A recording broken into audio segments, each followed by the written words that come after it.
মালদায় ভোট পর্ব মিটলেও এখনো চরম রক্ত সংকটে ধুঁকছে মালদা জেলা ব্লাড ব্যাংক। রক্তের জন্য হাহাকার করছেন থ্যালাসেমিয়া আক্রান্ত রোগী সহ মুমূর্ষু রোগীর পরিবার।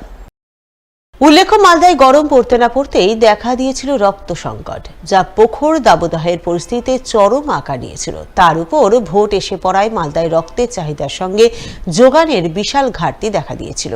সেই ঘাটতি এখনো অব্যাহত রয়েছে। মালদা জেলা ব্লাড ব্যাংকে সেভাবে রক্তের যোগান নেই বললেই চলে। ফলে চরম বিপাকে পড়েছেন থ্যালাসেমিয়া আক্রান্ত রোগী সহ মুমূর্ষু রোগীর পরিবারের লোকজনেরা। আপাতত মালদায় নেই দাবদাহের পরিস্থিতি, আর এতেই কিছুটা হলেও স্বস্তি পেল মালদার আম চাষিরা। উল্লেখ্য, বৈশাখের শুরু থেকে তীব্র দাবদাহে পড়ছিল গোটা মালদা। ফলে দাবদাহের পরিস্থিতিতে মালদার আম চাষ ব্যাপকভাবে ক্ষতির মুখোমুখি হয়েছিল। প্রচণ্ড তাপপ্রবাহের কারণে গাছের আম গাছে শুকিয়ে ঝরে পড়ছিল। তাই দাবদাহের পরিস্থিতিতে বাগানের আম রক্ষায় চাষিরা ঘন ঘন জল স্প্রে করতে বাধ্য হচ্ছিলেন। তারা আম চাষের ব্যাপক ক্ষতির আশঙ্কা করেছিলেন। এই পরিস্থিতিতে গত কয়েকদিন ধরে আবহাওয়ার আকস্মিক পরিবর্তনে কিছুটা হলেও হাসি ফুটেছে মালদার আম চাষিদের মুখে।